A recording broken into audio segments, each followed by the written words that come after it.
işimizi güzel yapalım. 2 milyon şu an bizim gözümüze bak.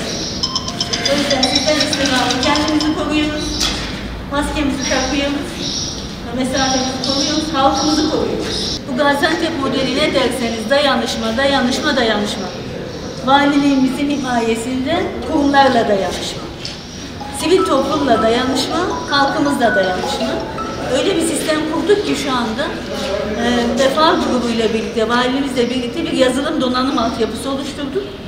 Bütün verilen destekleri TC'ye girdiğiniz zaman her vatandaşın aldığı bütün destekleri görüyorsunuz. Hangi vatandaşımız birinci fazdan istifade etti? Hangi vatandaşımız ikinci fazdan, hangi vatandaşımız üçüncü fazdan? Birinci fazda engelliler, yaşlılar, sürekli destek alanlar. Üçüncü fazda da bu durumdan dolayı mağdur olan, işte kapatılan iş yerlerinde çalışan kardeşlerimiz. Hepsi başvurusunu yaptı. Biz bir yazılım ve donanım altyapısı yaptık. Şu anda bu yazılımda Bilgi İşlem Daire Başkanlığımız baktığında TC'ye girdiği zaman bu arkadaşımız daha önce hangi yardım aldı net bir şekilde görüyor. Ve hiç yardım almayanlara inecek şekilde, çünkü bazen mükerrerlik oluyor.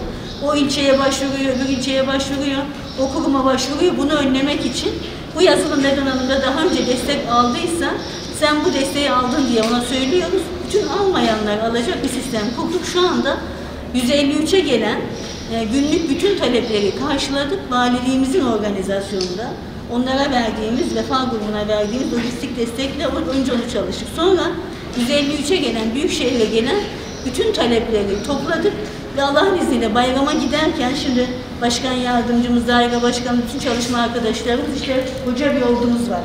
Yardım ordumuz, Allah razı olsun.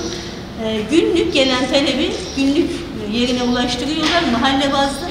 Bayrama kadar bu şehirde başkanım ben başvurdum ama hiçbir destek almadım diyen hiçbir vatandaşımız kalmayacak. İnsanı merkeze alan sosyal belediyecilik budur. Cumhurbaşkanımızdan öğrendiğimiz insanı yaşat ki devlet yaşasın anlayışı budur.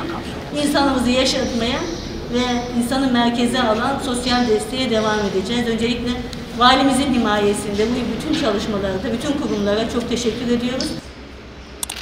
Teşekkürler.